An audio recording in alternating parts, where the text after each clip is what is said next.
使徒行传第20章17到24节。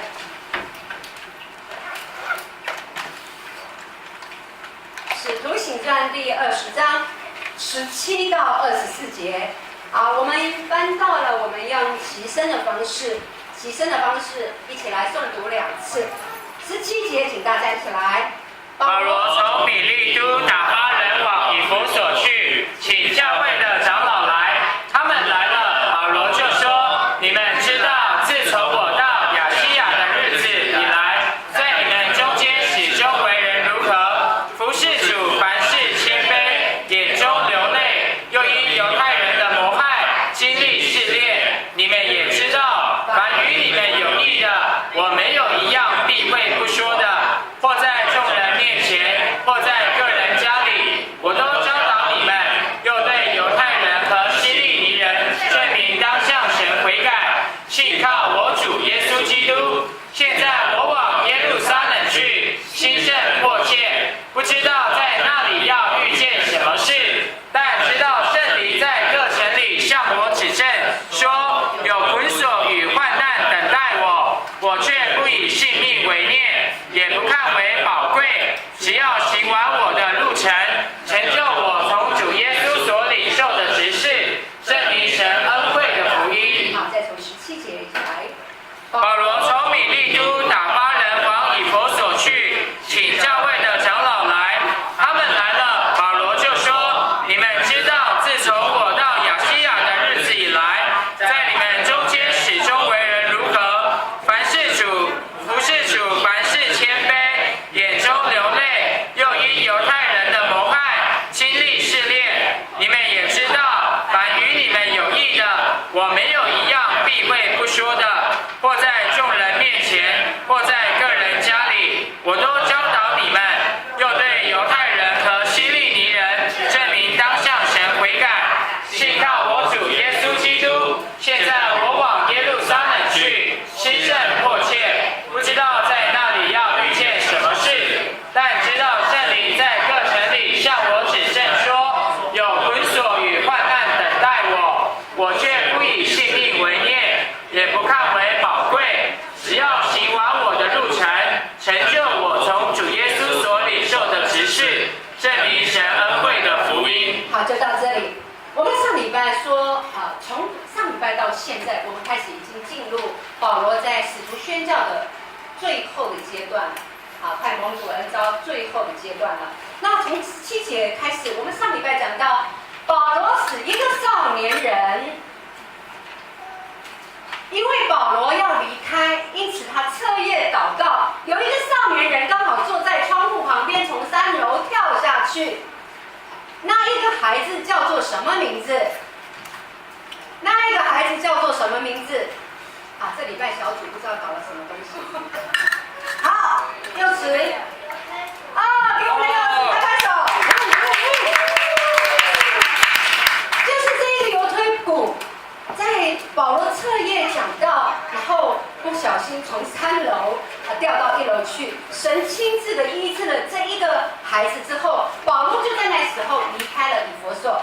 他从今天开始，他已经到达了一个地方。他说，保罗从米利都打发人往以弗所去，请教会的长老来。原来当保罗离开以弗所的时候，因为保罗还有继续的路程，他要回到耶路撒冷，因此刚好在中间这个米利都的这个城市的时候，他还想到以弗所。他还心挂念以弗所是否继续在主的恩典当中成长，因此他就在米利都呼叫那一些在以弗所的长老来，他要再一次的在他们面前劝勉如何管理教会。因此在18节他说，18节他们就来了，这些长老就来了，保罗就说，你们知道自从我在亚细亚的日子以来，在你们中间始终为人如何，服侍主，凡事谦卑，眼中流泪，又因犹太人的谋害，经历试炼。当保罗把这一群在以弗所的长老叫来之后，这等于保罗在跟这一群以弗所的长老做一个总结，也就是他在以弗所是怎么样服侍的。他在长老的面前做一个他曾经在以弗所这3年保罗用3句话来完成他服侍的心态。他说，他在众人，他在长老面前说，一直以来你们知道的，你们知道我在亚细亚的日子以来，第一，他说我始终为人如何。保罗把他的生命，把他品格放在人的面前。我们新的一年，我们来思考看看。我想没有一个人好胆到说，敢跟你说你这个人为人如何。你有没有很好的弟兄姐妹，很能够勇敢的在你面前说，某某人啊，你这一个人是一个什么样的人？我看敢讲的，通常都加上拍马屁的居多。啊，你这个人为人很正直啊，很怎么样？新的一年，你知道就例以前的你，人家怎么注解你这一个人吗？而且你真的认识、勇敢的知道你自己是一个什么样的人吗？你觉得你这一个人还不错的，请举手。好，请放下来。黑波涛不像我骗人的，拢该亚秀了哈。你觉得你这一个人在人的面前收好像会有一些负面的言语的，请举手。好，请放下来。他很谦卑哦，很谦卑。新的一年，我不管以前的人，我或许在生活过程当中，因为环境、生活的需要，骗吃骗喝总是需要一些手段跟技巧。对。所以我们会在这个过程当中，学习到一些社会当中的一些沾染的一些污秽。那如果不沾染这些污秽，没有这些手段跟技巧，或许我的生活会面临拮据。生活我会面对困难，有些时候有很多人告诉我不得不说谎，是不是？是的，不得不说谎。但是说谎之后，真的有比不说谎来得好吗？所以很多人始终为人如何，常常被以前的人说过。我想，如果不好被我说到的人，我不是在骂你哈，我没有指定任何一个人。有人说这个人北茶北怪。谎言满天飞，甚至这一个人说话怎么样？一听都很行信，有没有？在我们生活当中有太多我们有这样子的评论啊，代表这一个人一直以来不太有信用的。恭维拢凊彩讲哎，伊讲的话拍一下这，对啊。我们常常会被人家注解，确实有这一些人。你始终为人如何？新的一年，哈利路亚！我们的弟兄姊妹，你知道你现在是神的儿女，改变一下你以前的处事行为态度，真的改变我们的生命，像保罗一样，把他的生命摆在这些长老面前，告诉他们说：“你看看我以前在以弗所服侍的日子，我始终为人如何？我始终为人如何？又正直，又诚实，又说话有信用。这样是一个让人可以得以信靠的人。我想，再多的在耶稣基督里面的大道理，我们都知道。”但是真的能够学习出来、做出来的人实在有限。如果以前的人对你的观念所存在的想法不是很好，从今年开始改变自己好吗？阿门。跟你旁边的人说，我们一起来改变。我们一起来改变。不再听到有人说这个人就跳不远，这个人就夸张哎，这人恭维，这人就爱情哎，我们就离开这一些被人负面定义。我就是爱情啦。我把这两个信啊说。你无要说的，有可能是这个原因哈。所以，我们让人离开对我们一直以来的这一个观念。如果再接续下来，我们一直不想改变，很多时候人家说神的儿女怎么还在行说谎欺骗的事？不管你是什么样的行业，不管都要讲到谎言，请你慢慢的改，讲少一点。你继续讲谎言，在你的工作职场赚钱为方式的时候，我要告诉你，总有一天你会走到底的。有那么多人可以被你骗吗？他已经慢慢习惯你的手段跟技巧了。这几个礼拜，我都一直在调整，甚至有一些弟兄姊妹在跟我求救。求救什么呢？他做直销，他自己本身被上线骗了100多万，他已经做到皇后级的了。已经做到皇后级的了。那这个上线为什么做到皇后级，还需要骗他的下线？人总要很多直销只是运用人的信用、人脉，这一个人把他做死了，他就找别人了。很多时候我们要知道别人在我们身上所做的一些技巧，你不要真的被骗了，甚至直销的课少去上，保险的课也少去上，因为那都是洗脑的课，所教的就是自私自利，教的就是现实生活要顾。因此，这一个为上线在皇后的人、级数的人，他竟然骗他的下线，这一个人做得非常的好，他尝到甜头。尝到甜头的时候，这个人上线再告诉他，你再投多少钱进来，你再升级，就有更高的一个阶层请你来。结果呢，他没有钱，只好怎么样？向他的底下的弟兄姊妹去借。今天惨了，刚好借到我们教会当中的一个姐妹，还好今天没来。他跟他说：“你投15万就好，这个级数只要在15万就好。”这个姐妹呢，没有遵照神的话语，她想说我投进去可以有 double 的利息跟 double 的收入，结果叫她15万就好，她投多少？45。而这个45是谁借的？这一个姐妹借的。现在这一个45的她还不出她45，所以这个姐妹现在沦落到一个什么样的程度？上线亏她100多万跑路，下线她必须自己又承担45，又跟用阿姨的靠折去办转户，所以这一个人正在提告她。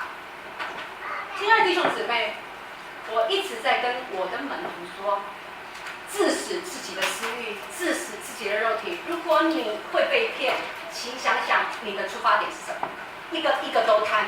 教会的那一个借他钱45万的那一个人，人家只是叫他投15万，他会今天投40万，难道不是贪吗？是不是贪？是。这一个姐妹仍然是贪，她要往上阶层去跳的。结果你要知道，这样子的下场，第二次她在做直销，有人会参与吗？他在推销什么产品，人家会买吗？不会了，他已经把他的信用做死了。因此，我要告诉弟兄姊妹的是，信用品格真的是我们生活处事最大的本钱。你始终为人如何？新的一年改变你在别人心里面对你旧有的。如果别人觉得你很会说谎，然后话都讲一讲，以后我们就改成不要太讲，因为所讲的很多时候我们没有办法实现，那我们也不要随便答应人家，答应了就要去实现。就像我们早上骗妹妹说你乖，我就带你去 7， 结果她真的要去 7， 结果就真的要带了哈。所以保罗叫他们说：你们看看我在亚细亚的服事一直以来始终为人如何。第二，保罗还说：我服侍主，凡事谦卑，眼中流泪。保罗在服侍主的过程当中，面对所有弟兄姊妹，他是怎么样的态度？他谦卑，他为弟兄姊妹、为神的国度、为每一个弟兄姊妹的生命怎么样流泪祷告的。他是一个为父的心肠，他是一个有责任的一个神所托付的仆人。他为所有以弗所的弟兄姊妹服侍主，凡事谦卑，眼中流泪。每一个人服侍主，有每一个人服侍主的榜样，有每一个人服侍主的。有些人暗中不断的在为弟兄姊妹祷告，有些人好像面上看他好像很喜乐，但是你不知道他暗中为多少人的生命，甚至有人正走在黑暗当中的，甚至面对许多痛苦的，有多少神的仆人在为你祷告跟托付。请弟兄姊妹看看保罗的生命。保罗不仅张开他的生命让长老们来看，也在让我们看着，也在让我们学习着。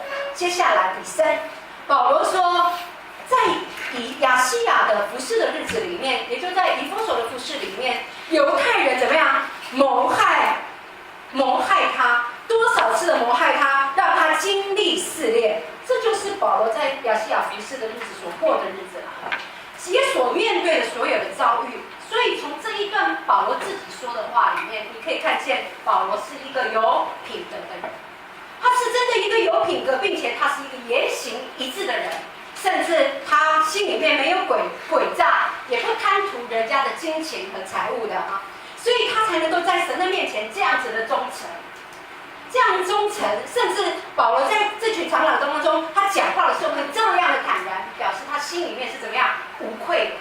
他真的有一个无愧的良心。昨天我特别提醒所有门徒，当你做这一件事情的时候，心里面已经有不平安的感觉的时候，还要继续做吗？还要继续做吗？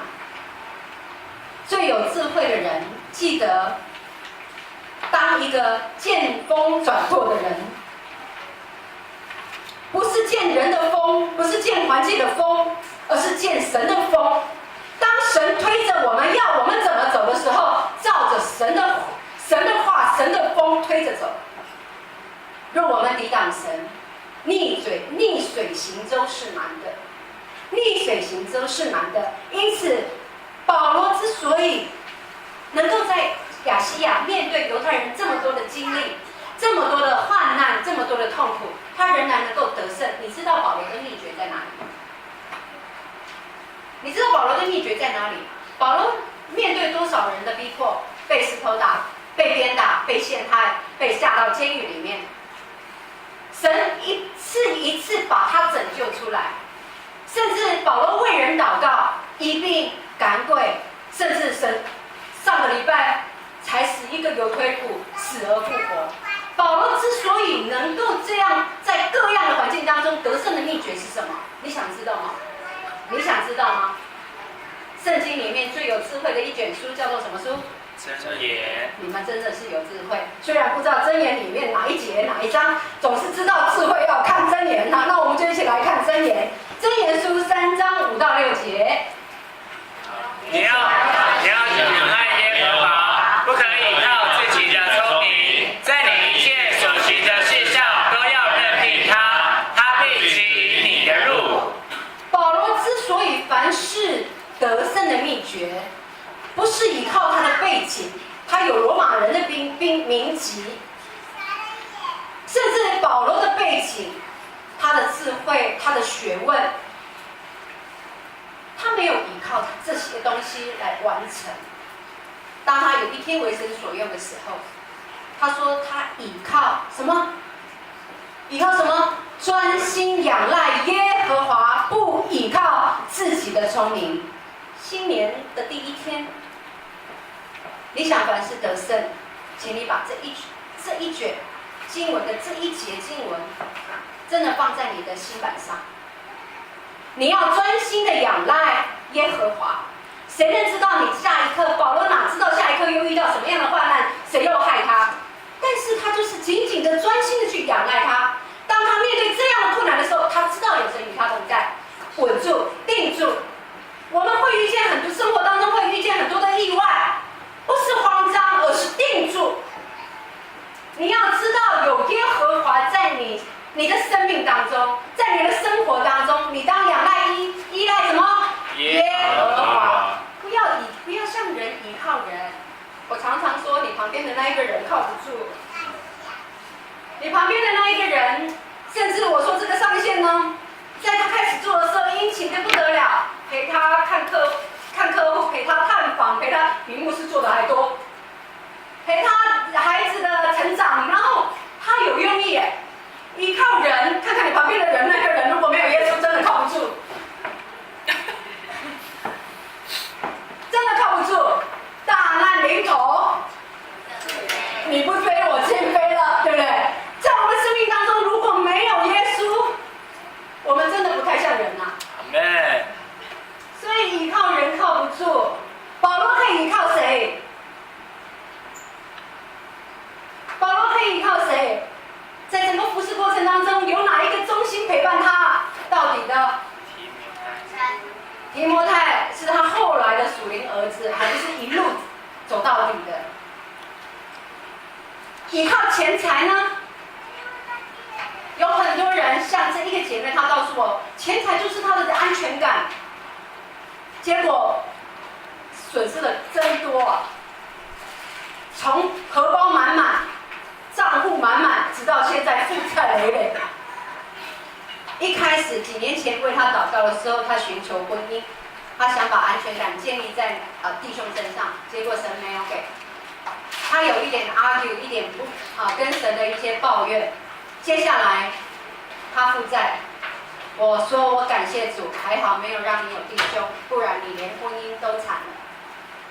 你的妻子呆呆的、傻傻的，一直被骗，然后甚至现在不仅只是负债，还被管成诈欺。人家正在提告他，因为他透过他阿姨的账户，请他把钱转到那里去，没完没了。这时候他来寻求神，我说神常常为我们擦屁股的意思就是这样。家己黑白母，黑白母，黑白母，我没有办法收拾的时候，主啊，好救我！但是我相信我主我的神，他不永远还怒，他不长久的责备。每一次当以色列民呼求主啊救我们，神就伸手救我们，但是自己要勇敢的面对会发生的错误。你知道我教导他要怎么吗？勇敢的承认你的错误，拿出你的真实去向你亏欠他的人，告诉他我有诚意付钱还钱，请你给我，我按月分还，让他能够能够怎么样？能够宽恕你，甚至不提到你每个月只要有钱就还。其他他愿不愿意接受，他要不要继续提到？你凡事专心的仰望神，不要再依靠自己的聪明，要想再搞个其他的方式再来要一些钱。这人总会在这一个轮回当中继续的失落。钱财可不可靠？不可靠，有太多没有办法的事。如果你拿钱砸我，也没有办法。有些人钱再多，他够用就好了，钱再多也没有用的哈，叶姐，是，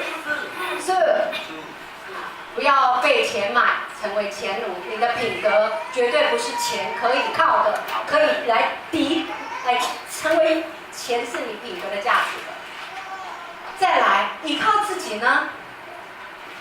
因为保罗够聪明啊，你聪不聪明？我发现在我们当中的孩子也都很聪明哦。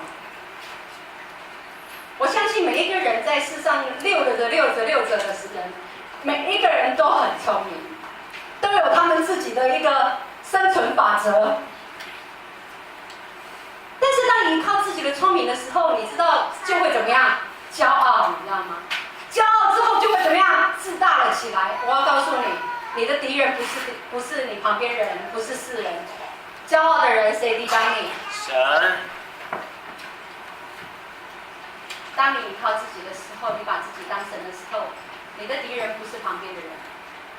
你开始不依靠神的时候，你开始依靠你自己，凡事都是依你的想法为想法，依你要做什么事情为做什么事情的时候，我告诉你，神亲自的抵挡你，让你凡事进步顺利。你再厉害有什么用？你2000年到2016年所赚的钱，有可能在神的一个手中完全的推翻，就像这位姐妹一样。或许从荷包满满到负债累累，如果神推翻的时候什么都没有，再依靠自己，神都亲自抵挡你。所以从新的一年开始，我们今天就领受神的话，放下自己，再来一次。箴言，你要专心仰赖耶和华，不可倚靠自己的聪明，在你一切所行的事上都要认定他，他必指引你的路。在一切的事情都要认定他，不管突然间发生什么样的事，你都要相信。当你专心依靠他，当你不再依靠你自己的时候，我们都没有办法预测我们的下一刻如何，但是你真心的相信他会引导你前面的道路。在礼拜四，我探访了一个癌症的弟兄，在电话当中，透过姐妹告诉我他的状况，我发现不是很好，因此我就礼拜四隔天早上出发到嘉义去探访这一个癌症病患的弟兄，因为他癌症还没有完全发，只不过被医生从后面开了一个刀，然后发现癌细胞扩展了，因此医生又把他缝了回去，想说标靶治疗，甚至用癌症的治疗方式来治疗他。当我听一听别人对我的诉说的时候，我觉得可能快蒙主恩召了。那我就给这个姐妹说，不然明天早上我们马上去。原本她约着她的妈妈，原本礼拜5要去探访她舅舅的，结果因着我急着要去，所以他们就陪着我一起去了。那去的时候，我就看见护士在帮她整理，甚至告诉我们说，她刚缝了7针，但是没有办法止血，请你们来填写一下，签个名，因为需要自费。就是止血，因为这个弟兄他有糖尿病，以至于他的细胞没有办法合起来以至于血一直流。结果当下我再一次的提醒他，你记得你曾经受洗归入耶稣基督吗？你知道当下他非常的清楚，他一去我都觉得不可能这么快就走了。然后我问他，你知道你曾经受洗过吗？他回我说他知道。那我再一次的告诉他，不管人对你有没有任何的盼望，甚至你在人的面前有多少的不好的事，在耶稣基督的面前你都被赦罪了。那你期待耶稣说他在天上为我们预备地方，你要到他那里去吗？他很坚定的告诉我要，比我们的反应还要快，因为他完全没有昏迷，而且意识清醒。那我每一次观察的时候，我会从一个人的瞳孔里去做观察。它是非常清澈的，黑的、白的很明显。在我告诉他你要去耶稣那里吗？他说要之后，红的眼眶。那我就为他祝福祷告。隔天一早，我接到一个电话，告诉我说，这个弟兄已经蒙主恩召了。阿门。我感谢主的是，我虽然开玩笑说，神给我的恩赐越来越大了，按一个死一个，按一个死一个。以后你们不怪我啊，为你们祷告一下。好。这是一个非常大的怎么样？一个释放，因为在癌细胞的病人最终的时候，一定会经历癌细胞的折磨，对不对？这个弟兄没有，虽然他有很多的不平，还有很多埋怨，因为他曾经犯过一些真实的错误，被关在监狱里面，刚释放出来几个月而已。人纪念他的罪，但是神不纪念，神不纪念。因此，这一个人原本在人的结局里面是非常凄惨，因为他还在不饶恕，因为他还在怨恨。因此，原本仇敌还想折磨他的病，因为接下来的日子里面，除了癌细胞的发作，再加上伤口没有办法愈合，不断的化脓流血，这一种疼痛又无法做止血的东西，也无法做麻药的处理，这一个弟兄会被折磨到半死。但是我主我的神赦免他，你又能够说什么？阿门。当他说我曾经受洗过，当他说我要到耶稣那里去的时候，耶稣拯救了他，耶稣拯救了他。所以在你一切的路上都要怎么样？认定他，他必指引你的道路。有谁知道他下一刻就走了？有谁知道我按手之后他会死？我连我都不知道，因为我发现他很清楚。但是在一切的事上认定他，他必指引你的路。明年要不要把你的路交给神？如果要的时候，你挥挥手，主啊，我在这里来引导我。我的家，今年来引导我，新的一年就像保罗一样，在凡事尽都顺利得胜的秘诀，就在这2节经文里。接下来保罗就继续的说，他提醒这一些长老说，我曾经经历过这一些事情，在第20节到21节，请弟兄姊妹一起来。主也知道，我们有益的，我们有要对你们说的，或在众人面前，或在个人家里，我都教导你们，又对犹太人和希利尼人证明当向神悔改，信靠我主耶稣基督。好，到这里，保罗非常重视门徒的训练跟教导，因此凡与你们有益的，保罗没有一样避讳不说。一个神的仆人若是胆怯，发现弟兄姊妹的问题，却不再好好的教导的，其实是害了所有弟兄姊妹。并且当他教导的时候，如果弟兄姊妹是不阿门的，那我们也没有办法，因为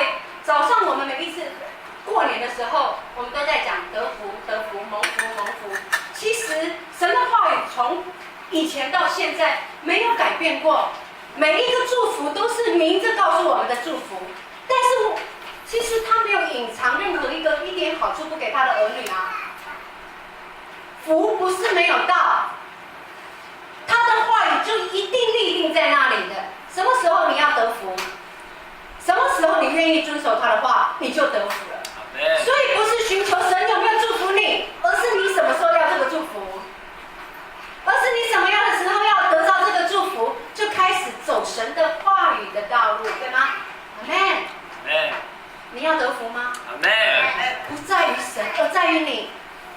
神赐福他的百姓永远不改变，他常常仰脸光照着我们。耶和华必要赐福给他的百姓。有太多赐福的话，这是神的命定，给予他的百姓就是赐福。但是什么福为什么不到？关键点在于你。什么时候你愿意照着神的话来走，你就开始得福。今年没有隐藏任何的祝福的话不给弟兄姊妹。你要得福，自己走神的道路，自己走神的道路，自己照着神的话语来行为处事。保罗没有隐藏任何的教导，今天我也没有避讳去讲这一些事情。什么人只要悖逆，神的愤怒必临到悖逆之人，神的愤怒必临到那些悖逆之子。因此祝福也教导你们了，得不得在于你。因此，就在这个时候，保罗讲了一个让人比较心疼的话。保罗讲了一个比较心疼的话，在22节，他说：“现在我往耶路撒冷的去的心甚是迫切，不知道在那里要遇见什么样的事。但是圣灵在各城里向我指证说，有困锁与患难等着我。”保罗领受到呼召，去的不是蒙福，去的不是宣教，他去的时候，圣灵明着告诉他有困锁跟患难。请问你去不去？请问你去不去？我考虑看看。在那边如果是祝福，在那边能够得人如得鱼，我去。但是明着告诉我去会怎么样？遇见很多的困锁跟患难。哇！考验我的生命要不要交给神了？讲得很明了，可能要牺牲了，要奉献了。开始挣扎，开始征战，开始跟读。不敢问你们要不要去，因为说了也是谎话。保罗在圣灵的引导下，神的感动下，已经知道他将要去耶路撒冷，这一去可能不再回来，可能所面对的就是一切的患难跟逼迫，甚至生命已经危在旦夕。但是保罗有没有受到影响？他仍然不以自己的性命为宝贵。保罗勇敢地往前行。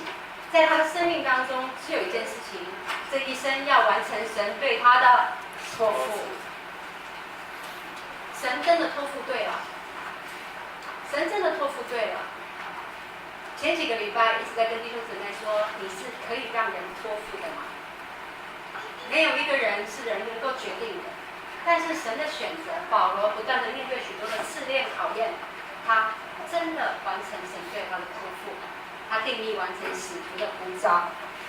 今天保罗用他真实的生命，在写完他信耶稣的整个的过程跟见证。我也盼望在我们底下所有的弟兄姊妹，用你的生命来写一张你侍奉神、跟随神、活出神荣耀的乐章。我们一起低头来祷告。